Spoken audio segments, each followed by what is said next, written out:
competitors like Money, Quick and Simplify, or EveryDollar, which focus heavily on automatic bank synchronization and tracking past expenses.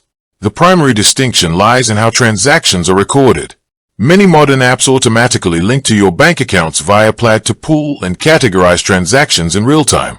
In contrast, Goodbudget maintains a strong focus on manual entry, particularly on its free tier. While manual logging requires more active effort, proponents argue that typing out every purchase creates psychological friction and deeper awareness of spending habits. However, higher tier plans do offer bank syncing options for users who want automation. Another major point of comparison is account sharing. Goodbudget is specifically optimized for couples and households, allowing multiple devices to sync against the same shared budget seamlessly.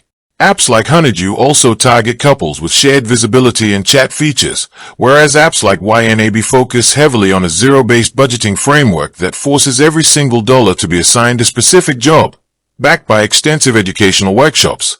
Cost and accessibility also separate Goodbudget from the pack. It offers a genuinely permanent free tier, though limited to 10 regular envelopes and a single account synced across 2 devices, making it accessible for beginners who want to test the envelope method without financial commitment. Most high-end competitors require paid subscriptions or steep annual fees after a short trial period. Ultimately, if you want hands-on control and hard spending caps, Goodbudget is a strong contender, whereas automated tracking apps better suit those who prefer a hands-off approach to data entry. With that being said, thank you for watching.